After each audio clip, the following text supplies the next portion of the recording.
Bueno, en primer lugar, muchas gracias a vos por la invitación y felicitaciones por este trabajo que venís haciendo desde Canal 3, desde la fundación del Canal 3 y después estas entrevistas que me parece que son sumamente importantes y por sobre todas las cosas que tienen que ver con la memoria, ¿no? No con la mía, por supuesto, no individual, pero sí como parte de una comunidad de la que somos parte. Bueno, mi nombre es Osvaldo Marcón, soy, digamos, para redondearlo, hace más de 40 años que estoy en la ciudad de Santa Fe, por lo tanto me considero santafesino por adopción, pero en realidad soy oriundo de la ciudad de Reconquista, al norte de la provincia, donde desarrollé toda mi infancia, mi juventud, aunque nací en Villa Trinidad, que es otra localidad acá de la provincia. Yo estuve en Reconquista hasta la Guerra de Malvinas, yo soy clase del 62, hasta mi servicio militar obligatorio, que tuve que venir a hacerlo, que coincidió con la Guerra de Malvinas. Lo hice acá en Anfibios, en Santo Tomé. Después de eso ya me quedé trabajando por acá, a los 4 o 5 años volví a Reconquista, estuve 4 o 5 años en Reconquista, allí hice mi primera carrera de grado, trabajo social. Después concursé para ingresar al Poder Judicial y ingresé al Poder Judicial, pero en la sede de Santa Fe, por lo que me trasladé a la ciudad de Santa Fe y bueno, allí ya me quedé. Ahí se inicia la otra parte del desarrollo profesional, estudié otra carrera de grado, psicopedagogía, en la Católica de Santa Fe, luego hice un complemento curricular en la Universidad de Santiago del Estero de Trabajo Social para acceder a la condición de licenciado en Trabajo Social y luego algunos posgrados, ¿no? Una especialización en UNL, que en esa época se llamaba todavía en minoridad, hoy el nombre es muy mal visto, pero bueno, en ese momento se llamaba así. Especialización en investigación en Claxo, una maestría en salud mental en UNER, en Entre Ríos. Hice el doctorado en ciencias sociales también en Entre Ríos y postdoctorado en la UCES en Argentina, es un postdoctorado en principios fundamentales y derechos humanos. Bueno, en todo ese tiempo me casé, tuve 2 hijos, me hice hincha por adopción de uno de los clubes locales, por supuesto. Trabajé mucho en lo que es investigación, no en el CONICET, sino en los sistemas universitarios, dediqué mucho tiempo a escribir, publiqué varios libros, muchos artículos, fui columnista del diario Litoral, tenía una columna mensual durante 20 años prácticamente. Bueno, después de esa época terminó, eso ya no está, sigo escribiendo. Le di bastante impulso a un sitio web que se llama Cuestión Social, con un canal que también está en YouTube de esto. Y fue una forma yo siempre lo explico de esta manera, más ahora que ya dejé el Poder Judicial, en el que siempre estuvo vinculado primero a lo penal puro, después a lo penal de la época, que incluía lo que hoy es el Foro de Familia, buena parte del Foro de Familia, y luego penal juvenil, que hoy es puro penal juvenil, ¿no? Entonces, buena parte del desarrollo teórico, práctico de la investigación fue buscando amalgamar una cosa con la otra, por lo que, aunque nunca dejé de prestarle atención a lo social en general, fue como lo que el motor estuvo puesto allí. En esta época inicial que yo te comentaba, te diría en Reconquista y después buena parte ya de los primeros años en Santa Fe, también estuvo atravesado por la militancia político-partidaria en ese momento, también con contenidos de pertenencia a un credo religioso, determinados sectores del catolicismo. Eso cuando entro al Poder Judicial, en la época del Poder Judicial, eso no se puede seguir haciendo, la militancia política especialmente. Eso hoy no es así, digamos, pero en esa época sí. Entonces yo fui pensando esto de seguir militando, pero por el lado de lo profesional, de lo académico, de encontrar la manera de que aquellas convicciones que tenían que ver con esa militancia político-partidaria, religiosa también, se pudieran expresar acá. Bueno, y se fue amalgamando por ese lado, ¿no? Bueno, pasó el tiempo, me jubilé del Poder Judicial hace 1 año y medio, agrandé mucho más mi trabajo académico, digamos, ¿no? ¿Viste? Uno dice voy a hacer menos, pero en realidad uno va agrandando estos espacios y bueno, digamos, no puedo sintetizar varias décadas de vida, ¿no? Pero digamos que en términos generales la cosa anduvo por ahí. Has pasado de distintos ámbitos, ¿no? De ser aquel estudiante que había entrado a trabajo social, después, bueno, fuiste perfeccionando y aumentando el conocimiento, y después, bueno, todo el desarrollo que las profesiones te venían pidiendo, ¿no es cierto? A su vez, ahora académico, ¿cómo viste la evolución desde aquel Osvaldo que entró, en ese momento era terciaria la carrera de trabajo social? En ese momento era terciaria. En ese momento era terciaria. Hoy en Reconquista sigue siendo terciaria, donde cambió en Santa Fe, en la ciudad de Santa Fe, que era terciaria y cambió a la condición universitaria. Yo digo, los cambios de la época, yo siempre, o a veces me acuerdo de este ejemplo, cuando yo era estudiante de grado, hacer una expresión del modo en que se pensaba en ese momento el estar en el mundo o la espiritualidad, pero no la religiosa, sino esto de tener convicciones que vayan un poco más allá, ¿no? Como diría alguien a quien yo en una época seguía mucho, que era Víctor Frankl, que son los textos de la noesis, ¿no? Que la espiritualidad, pero no entendida como lo religioso, sino como algo que está bien por encima, que bien puede ser lo político, que bien puede ser la ideología, puede ser pensado como ideología también. Pero bueno, esa ideología en la década del 80, o sea, saliendo, digamos, de la guerra de Malvinas, etcétera, tenía expresiones como esta, por ejemplo, que hoy es una locura. O sea, a los alumnos le cuenta esto y le dice: ¿de qué me está hablando este hombre? Y nosotros hacíamos cursos de capacitación, pero nadie iba a pedir un certificado por el curso. Más bien el que iba a pedir el certificado por el curso era visto como alguien que viene con intereses que no son los de la formación. Hoy contar esto o plantearlo en esos términos suena descolocado, fuera de época, ¿no? Yo creo que ese escenario, o sea, eso pinta un poco de manera bastante gráfica para mí, por lo menos, cómo cambió la cosa, cómo cambiaron los intereses, cómo cambió el escenario, cómo hay cosas que en esa época se discutían y tenían unos contenidos y hoy tienen otros contenidos. Yo miro para atrás y veo a ese Osvaldo de aquella época con esas convicciones, con muchos enojos de la época. Mi padre fue preso político en la época, más que político, digo yo, siempre más preso gremial que político.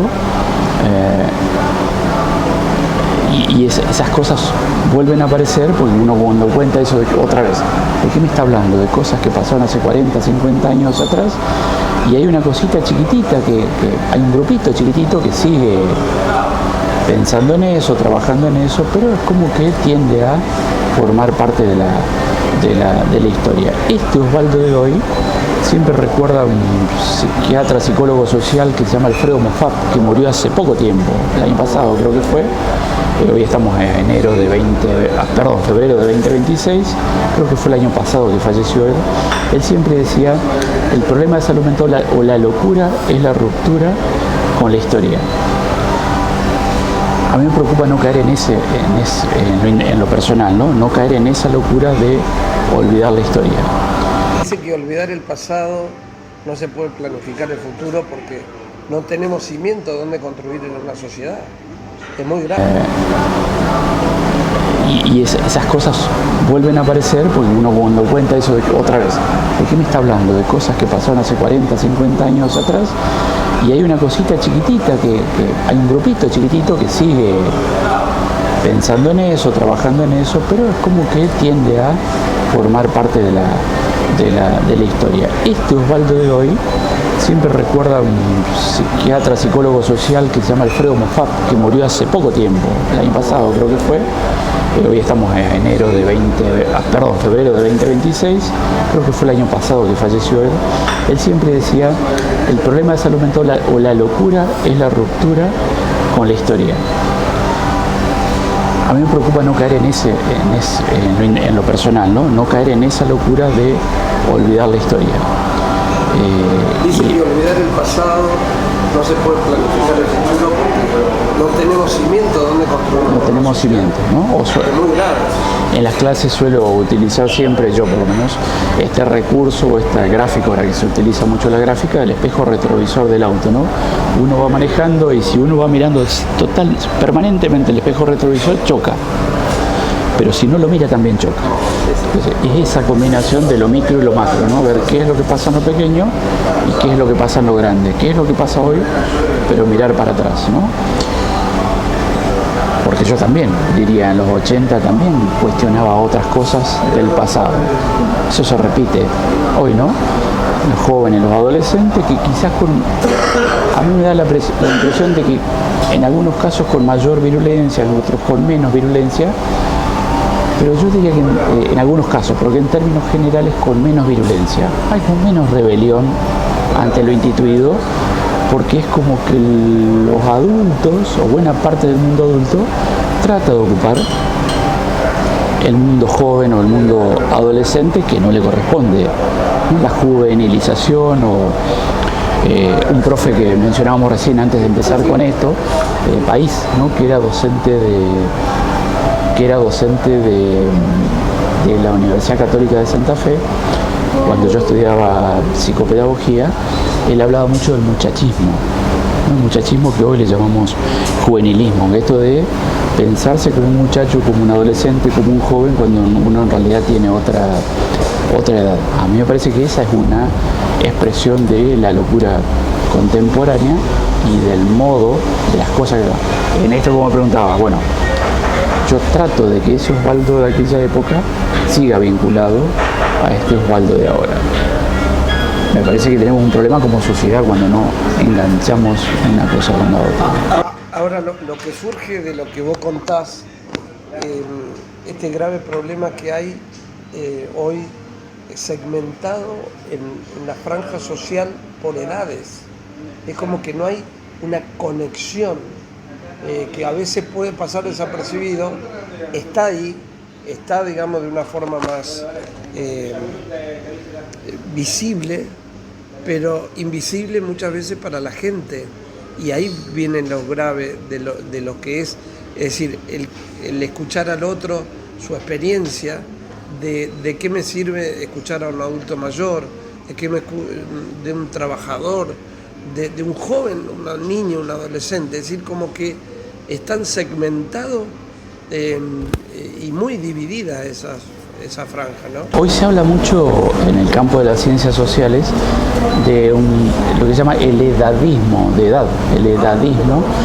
que es la idea de esto que decís vos, de segmentar la población por edades, pero con el objetivo de, yo no diría con el objetivo en términos de formulación consciente, pero sucede, de ir descalificando que unos segmentos descalifiquen a otros segmentos.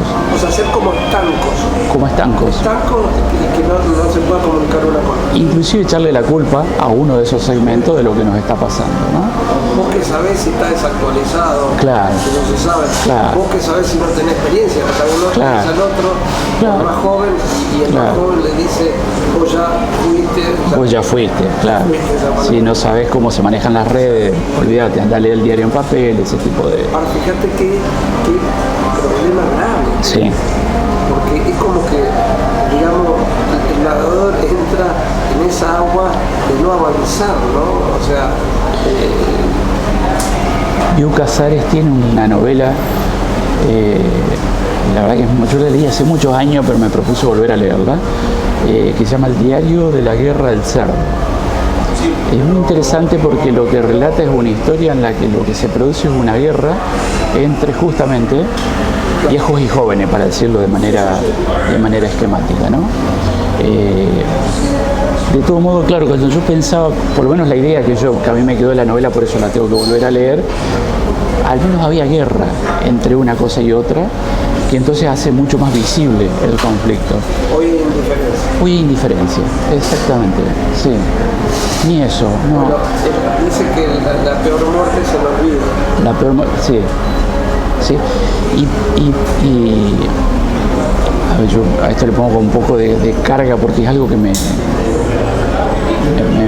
moviliza, digamos. Hoy gente digo gente para decir de nuestra generación, ¿no? Que tiene arriba de 50 años, inclusive que tiene arriba de 60 años, no se autoperciben. Esto es un fenómeno natural, digamos, pero hay como una decisión de no autopercibirse como un, no quiero ponerle esos términos, pero un viejo, estoy pensando en una persona en particular, un alto funcionario político, que hoy tiene cargos en Argentina, que tiene 55 años de edad, y habla como si los viejos fueran los otros y no él, ¿no? Y ha utilizado una expresión que no la voy a repetir, pero... Inclusive como si fuera, digamos, ser viejo o tener ese tinte de viejo significa algo malo y no algo de sabiduría, como otros pueblos milenarios en Oriente toman como una sabiduría. Es decir, muchos dicen a partir de los 50 años uno va conociendo, y a partir de los 60 años viene la sabiduría, y a partir de los 70. Entonces siempre hay, digamos, como que el pensar va en contraposición de lo físico. Y lo físico y lo cultural, porque hay como está como demasiado sobrevalorada la cultura juvenil, ¿no? Por eso esto del juvenilismo, de lo que hablábamos hoy, del muchachismo, tiene que ver con eso, tiene que ver con varios otros factores, ¿no? Lo que vende todavía son los jóvenes son los que más consumen. También hay una cuestión ahí con las mujeres, el feminismo, etcétera, pero lo que vende es venderla a los jóvenes, a los que están más activos en el mercado laboral, entre comillas, pero hay como una cosa de venderla a ellos y poner en sobrevalorar la condición de joven, y entonces aparecen estos, digamos así, ¿no? Sigo pensando en el alto funcionario de Argentina que tiene 55 años, que ha tenido una expresión muy desafortunada, entre comillas, para ser modesto, respecto de los viejos, y él se identifica y se comporta no como un hombre de 55, sino como un adolescente casi de la escuela secundaria. Y este no es un fenómeno de este hombre, sino que estamos muy instalados socialmente. Esto de volver a la escuela secundaria, ¿no? O volver a los años, y no digo que uno tenga que transformarse en un viejo aburrido, no estoy diciendo eso. Estoy diciendo que hay que tratar de recomponer, porque en este tramo, lo último antes que se me pase, no sé si lo ubicás, O'Donnell, historiador, psicoanalista, un tipo muy interesante, tiene un libro sobre la vejez de ahora hace poquito, y él marca esto. Él dice, mirá, hasta los tipos del mercado con los que no me gusta la posición, se les está escapiente. La vejez hoy es la etapa más larga, y te dice, pensemos, ¿cuántos años dura la niñez? ¿Cuánto la pubertad? ¿Cuánto la adolescencia? ¿Cuánto la juventud? ¿Cuánto la adultez? Y hoy, ¿cuánto la vejez? Entonces, si tomás la vejez, si querés de 50 a 60 años en adelante, hasta donde llegamos hoy, hasta es mejor mercado ese, para decirlo, que todo lo anterior. Por lo menos la parte de la medicina. Ya lo vio. Ya lo vio.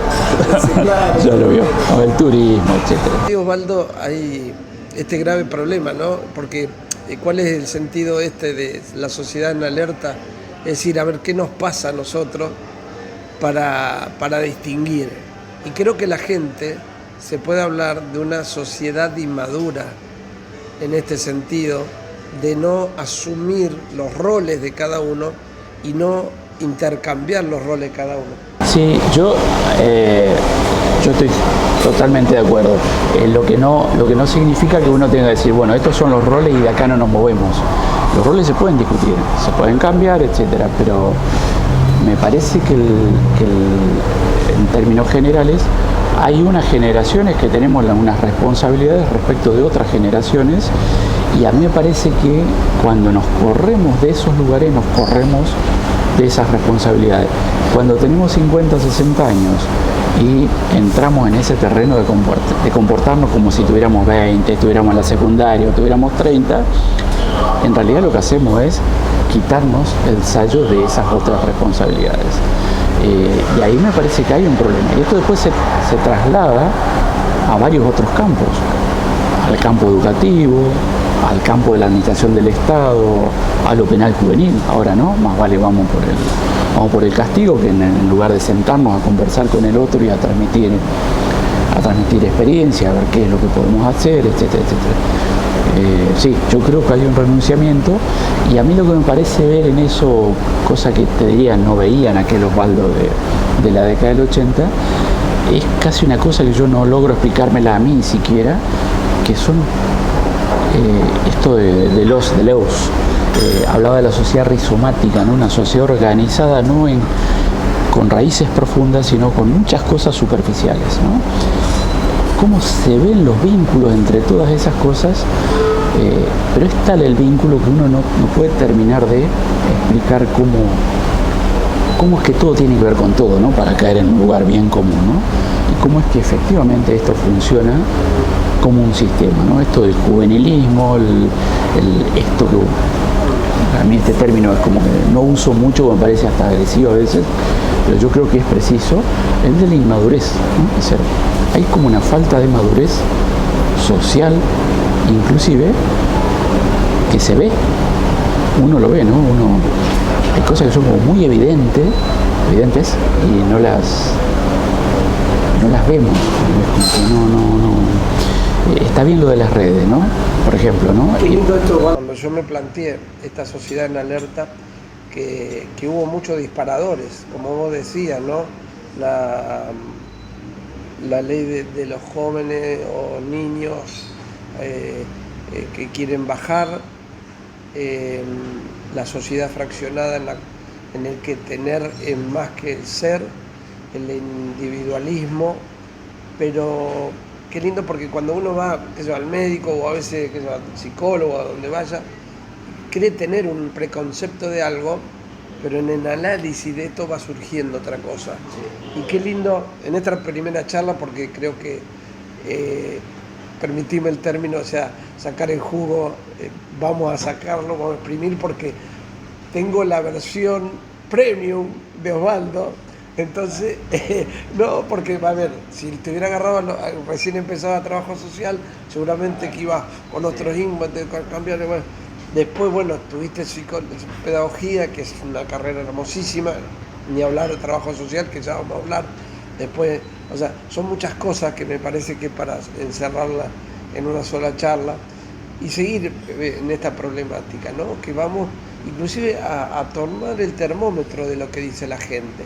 Vamos a hablar con la gente, a ver qué es lo que opina de la sociedad actual, cómo la ve desde su óptica, porque yo también veo que en las distintas estadías de los jóvenes, los niños, como vos decías bien, los adultos mayores, los jóvenes, lo ven de diferentes maneras, ¿no? Aquel que trabaja, aquel que es profesional, aquel que tiene un comercio, es decir, porque estamos llamados a ese alerta. ¿Qué significa? ¿Viste como dicen alerta naranja cuando hablamos del clima, ¿no? Entonces dice alerta naranja, y vos no es que te agarra el pánico, no es que te va, no, decís, mirá, hoy puede llover, hoy puede haber una tormenta, hoy puede hacer mucha calor, entonces preveo de que no me afecte o no me dañe tanto.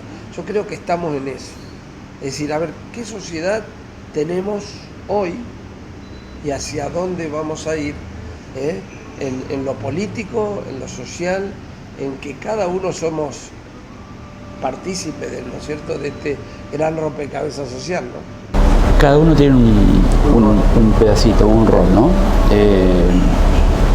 Sí, decíamos hoy, estamos en febrero de 2026, ¿no? La verdad que yo miro, ya hablé de guerras, ¿no? Anteriormente, miro este año con mucha preocupación, pero a mí me parece que estas preocupaciones a las que todos nos referimos, estas amenazas, estas guerras que se están desarrollando en el mundo y la amenaza de que eso empeore, tiene mucho que ver también con el posicionamiento crítico que nosotros podamos desarrollar. Yo siempre en algunas discusiones entre amigos, es decir, yo nunca me hubiese imaginado, a diferencia de en aquella época, que un presidente norteamericano, ¿sí? y recuerdo dos presidentes que se jacten de no haber leído nunca un libro, ¿no? Uno era Bush y el otro es el actual presidente, ¿no? Sí. ¿Cómo es esto? Porque una cosa es que no lo hayan leído, otra cosa es que se jacten de no haberlo leído, ¿no? Y eso está como instalado a nivel social. Hay como mucho sector poblacional de nuestra generación, inclusive, que muestran con orgullo no haber leído. Y yo entiendo todo esto de la falta de aparentemente como que no hay posiciones, como decís vos. Entonces también escuchaba a alguien decir, estamos en la época de la posverdad, ¿no? Y él decía, no estamos en la época de la verdad, estamos en la época de la posvergüenza. Y es como, yo me quedé, claro, hay algo de eso, ¿no? Porque dice, hoy te plantean una cosa y mañana te plantean otra totalmente opuesta a la que dijeron hoy y nadie les dice nada. O sea, una cosa que no tengan la vergüenza de contradecirse respecto, no de lo que dijeron hace 10 años, de lo que dijeron ayer. Pero después que a nadie le moleste, nadie tenga registro de que ayer dijo otra cosa, y esto relacionado con lo de Moffat, ¿no? Con la historia, la dificultad que tenemos para conectar datos y decir, para que esto ya nos pasó. No así como nos está pasando, pero hay elementos de lo que...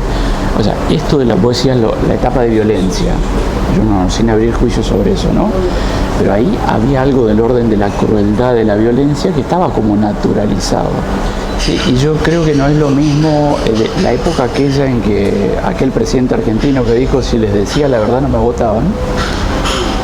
Bueno, por lo menos tenía conciencia de que, no digo, no es que lo avale, pero por lo menos tenía conciencia de eso. Hoy no, estamos hablando de, hoy directamente la verdad, no, y sí, me pareció muy interesante esto, ya no es el lugar de la posverdad, sino que no hay vergüenza como para decir, yo sé que suena conservador esto de plantear, bueno, no, pero algunos ejes, pues si no nos podemos comunicar, no podemos tejer acuerdos en ningún campo. Si todo es mentira, o si vos me podés decir ahora esto y mañana me lo cambias, hay algo que no funciona, ¿no? Y quiero extenderte la invitación públicamente para que sigamos desmenuzando, porque esto en esta primera charla, que es muy rica, pero tenemos mucho por delante, para que la gente vaya desmenuzando. Creo que, viste, como decir, invitamos a un gran chef, bueno, ¿cuál es su plato principal? No, pero mirá que tienen cualquier cantidad de platos, bueno, vamos a degustar todos los platos, ¿no? Pero en este caso, con un profundo mensaje social para reflexionar sobre todo, no para juzgar, no para criticar, sino para reflexionar, ¿no es cierto? Hoy descubrimos algo que hasta ahora yo no lo había escuchado, ni siquiera en los medios de comunicación, porque ¿qué pasa con los medios de comunicación? Que también me alarman, que todo es espuma, cuando baja se olvida las cosas, y vamos por la noticia que vende, y no por la noticia que transforma y que deja cosas, sobre todo en la sociedad. Yo creo que es fundamental que la sociedad comprenda que hay gente que se dedica a pensar en el otro como para ver qué dejamos, para dejar este mundo mejor, como yo una vez lo escuché, ¿no? De que nuestra responsabilidad, más allá de cómo lo recibimos. Y quería invitarte para que sigamos desmenuzando, y esto lo que no habíamos, nunca había escuchado sobre todo esto, es este estancamiento por edades, que mucha gente lo vive todos los días en la familia, que los hijos no hacen caso a los padres, que los padres no escuchan a los adolescentes ni a los hijos, y los mismos padres que se olvidan de los abuelos. Entonces, como que cada uno quiere, esta es mi vida y yo me voy a salvar por mi vida. Entonces quiero agradecerte en primer lugar y bueno, comprometerte a que sigamos desmenuzando esta sociedad que vivimos, creo no merecerla, pero que podemos mejorarla. Bueno, muchísimas gracias. Gracias a vos, José. Seguimos comprometidos y nos encontramos. Gracias. Seymour Mall, más que un kiosco, un lugar ideal para que vengas aquí en Galicia y Aristóbulo lo hace. Venir a desayunar, a comer algo, a pasarla con amigos, a una buena charla. Nosotros le agradecemos este espacio aquí para hacer nuestra entrevista. Seguimos, Canal 3 Ciudad, tu canal, el canal de la ciudad.